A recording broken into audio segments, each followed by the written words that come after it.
Thank you, thank you, thank you. Hi, my name is Jonathan Medina, and I'm America's #1 youth motivator and Idea's favorite motivational speaker. I'm here today. I want to tell all the teachers, thank you so much. Thank you, thank you, thank you.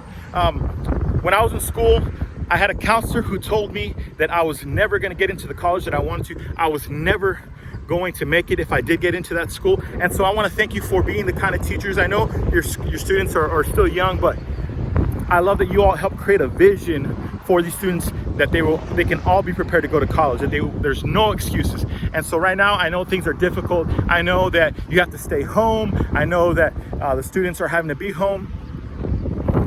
But I want you to know that even though I had a counselor that told me that I was not going to get in, I had two counselors. I had multiple counselors. And so my other counselor went above and beyond. My other counselor was helping me prepare. My other counselor wrote my letters of recommendation. My other counselor helped me get recommendations from my teachers. My other counselor made absolutely no excuses. I grew up, my parents went to prison. I grew up with my grandfather who was a migrant field worker. So I would have to work in the fields of South Texas in the Rio Grande Valley. And there were plenty of excuses that I could have had for not having success. I'm wearing my Hoya football. I attended Georgetown University. I loved my school, but it's not about the success that I had. It's about the fact that I had educators that were willing to do whatever it took, they were willing to do whatever it takes, that they made no excuses. I know those are some of y'all's taglines, but I just wanted to share. 18-wheeler just passed by. It's Teacher Appreciation Week, so I want to thank you for being amazing educators. I want to thank you that you are getting on those Zoom calls or however it is that you are connecting with your students, whether it be Google Classrooms, whatever it is that you are doing. I'm so glad that you are making no excuses. I'm glad that you all are out there doing whatever it takes. A few years ago, I spoke at a school in Los Angeles, California. It was getting ready to kick off the school year. I was so pumped. I was so excited. Many of the students were excited to start school, but it was a low-performing school, and I was waiting in a boardroom where they had done a training for the staff. And I saw on the big board all of the data that they had. And so these teachers, they had a choice to make, or they were self-reporting. They were giving how they felt. And so they asked them two questions. They said, do you feel equipped as a teacher? Do you feel engaged, do you feel equipped as a teacher? Do you know what to do? Do you have it up here? Do you have all the tools and resources that you need? And they all reported basically 100%. They said, yes, I do know what to do. I know how to make my students college and career ready. And then they had option, the second question said, are you willing to do it? And about 85% of the teachers in that school said they are not willing to do it.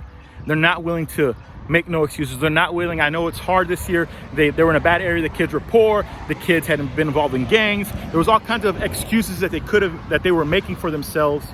And so one of my favorite things is that at Idea Public Schools, I love you all at Los Encinos. I know you all are new school, but I love the culture that Idea makes with all of you all. I love that all of you all make no excuses and you can do whatever it takes. There's plenty of excuses that you could be making in the Rio Grande Valley. And I'm so thankful that you don't make those excuses. One of the acronyms that I use all across the country is I use the word PUSH. When I speak to educators, I add an extra S in the word PUSH. And so it stands for persevere until student success happens. Persevere until school success happens. And so I'm thankful that you all are doing that right now. It's Teacher Appreciation Week, and I appreciate that you all are pushing, that you are getting on those Zoom calls, that you are calling those parents, that you are doing whatever it takes, making no excuses. You are pushing.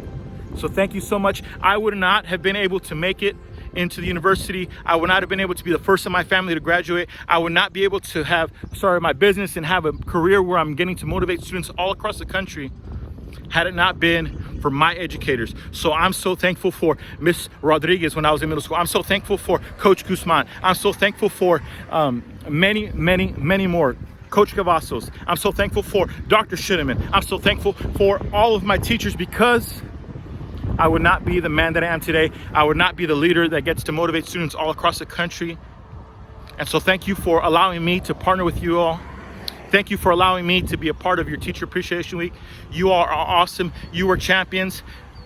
Every student needs a champion in their lives, and I'm so thankful that you are that champion. I'm so thankful that you are the one that is getting to be a part of their life. It's such a wonderful thing that you get to be a part of. You have the most noble of all careers. You are the ones that are going to go and change the Rio Grande Valley. So thank you, Idea Los Encinos. Go Vaqueros. You all are champions.